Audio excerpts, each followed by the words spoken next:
अस्सलाम वालेकुम नाज़रीन। ड्रामा सीरियल मोहरा की नेक्स्ट एपिसोड बहुत ही ज़्यादा इंटरेस्टिंग होने वाली है। क्यों ना कि आने वाली एपिसोड में अब अलीज़े सिकंदर को एक बहुत ही बड़ी मुसीबत में डालने वाली है। क्यों ना कि अब वो अपनी मरी हुई बहन अनुषा का इस्तेमाल करके सिकंदर और अरीशा के बीच में बहुत ही ज़्यादा गलतफहमियां पैदा करना चाह रही है। क्या वाकई अलीज़ा इस मकसद में कामयाब हो जाएगी और सिकंदर को अलीज़ा की एक और चाल का सामना करना पड़ेगा? वीडियो का आगाज करने से पहले आप सब लोगों से रिक्वेस्ट है कि अगर अभी तक आप लोगों ने मेरे चैनल को सब्सक्राइब नहीं किया तो जरूर कर ले। तो जैसा कि अब सिकंदर एक बहुत बुरा आखिरकार फंसने जा रहा है। वो हर किसी को ही डराता और धमकाता फिर रहा है कि शायद इसमें ही बहुत ज्यादा पावर है, लेकिन अलीज़ा के सामने वो बिल्कुल ही ढेर हो चुका है। इसे ये समझ नहीं आ रही कि वो अलीज़ा का मुकाबला किस तरह से करे और अलीज़ा को किस तरह से हराए। जैसे ही वो नई प्लानिंग करता है उससे पहले ही अलीज़ा एक नया सिकंदर के लिए जाल बिछाकर खड़ी हो जाती है।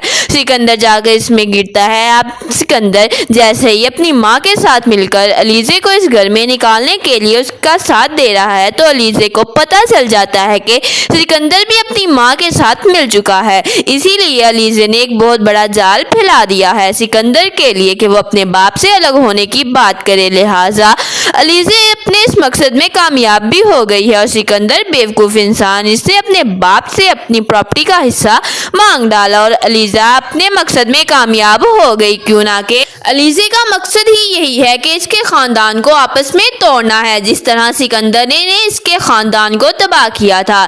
इसलिए इसने ये जाल सिकंदर के लिए पहले से ही तैयार कर रखा था और सिकंदर आखिरकार इस जाल में बिल्कुल वैसे ही फंसा है जैसे अलीज़ा ने सोच रखा था। बहरहाल सिकंदर को इसके प्रॉपर्टी और इसका हिस्सा तो मिल गया और अलीज़ा की ये चाल भी कामयाब हो गई। अब अलीज़ा की नेक्स्ट चाल जो है वो ये है कि वो अनुषा का इस्तेमाल करके अनुषा के नाम को जानते हुए, क्यों कि वो जानती है कि अरीशा भी अनुषा के बारे में जानती है, इसलिए अब वो सिकंदर और अरीशा के बीच में बहुत गलतफहमियां पैदा करेगी, जहां से सिकंदर और अरीशा की जिंदगी के बीच में भी आखिरकार बहुत ज्यादा मुश्किलातें और मुसीबतें आना शुरू हो जाएंगी। बिल्कुल ऐसे ही जैसे ही सिकंदर अपनी प्रॉपर्टी अलहदा करता है तो अलीज़ा सिकंदर के लिए फूलों का बुके भेजती है ताकि वो उसे बोले कि तुम्हें बहुत बहुत मुबारक हो, तुम अपने मकसद में कामयाब हो गए हैं। जहाँ पर फिर हमजा भी वहीं पर मौजूद होता है, जहाँ पर सिकंदर भी मौजूद होता है और अरीशा और उसकी माँ और हमजा भी मौजूद होते हैं।